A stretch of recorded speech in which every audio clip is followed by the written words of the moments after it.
let's move to the 49ers. Brady, you mentioned Trey Lance taking over. It certainly feels that way. We don't know what Jimmy G's fate is. Let me ask you this, and then you can go on to tell me what you think about the win total of 10 for San Francisco. If Trey Lance were in this draft class, knowing everything that we know about him, is he the first quarterback off the board? And if not, who is? And then the follow-up question is, how far along into this season, I know you don't like these questions, but I'm asking anyway, I'm the host, baby. How far along into this season until we have questions about all the capital they gave up to go get Trey Lance if he's not having success early on?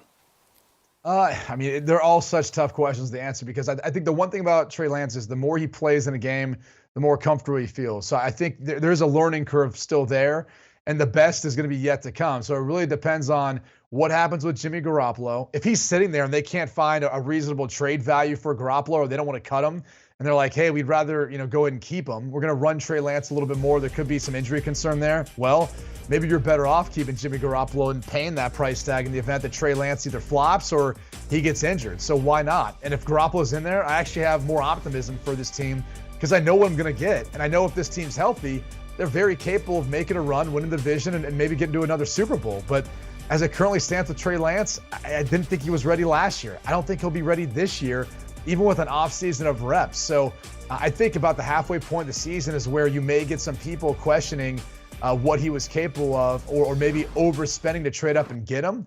But again, I think a couple of years from now, that might be a different story if they're patient with the way they work him in. But looking at their schedule, they get off to an easy start, at least in my opinion. You're starting off with Chicago. I don't have high aspirations for them, even though it's on the road. Then the Seattle Seahawks, divisional opponent that you get coming to your house. Then after that, it gets a little bit tougher with a couple teams in Denver and LA who I've got optimistic or feel bullish about. But then again, two easier teams, even though back-to-back weeks on the road, Carolina, Atlanta. I think when it's all said and done, this is the team to me that I don't necessarily feel like they're going to win a ton of games. Maybe the second half ends up being better than the first half, but I get them going 8-9. And I think that's kind of fair for maybe just so many questions around what Trey Lance is going to be. He's really the key to me, B-Mac. Yeah, for me, I think I have questions regarding the quarterback and Trey Lance. The lack of experience is something that definitely will be alarming.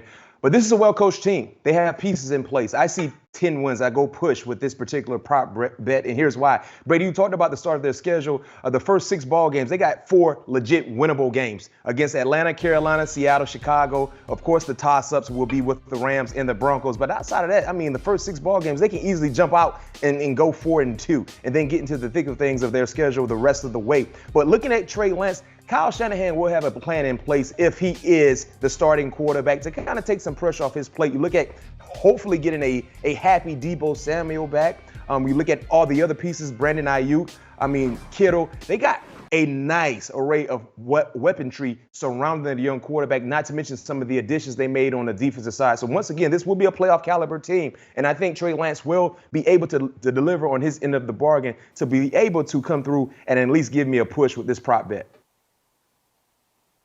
Yeah, I like him at 8 wins. We'll see what happens. My concern is the quarterbacks, and you guys have talked about that. So let's move on. Do you want a sports network that delivers everything that matters about the game? The highlights, the picks, the instant analysis. No yelling, no fake debates, no politics. Hit the subscribe button and never miss a moment.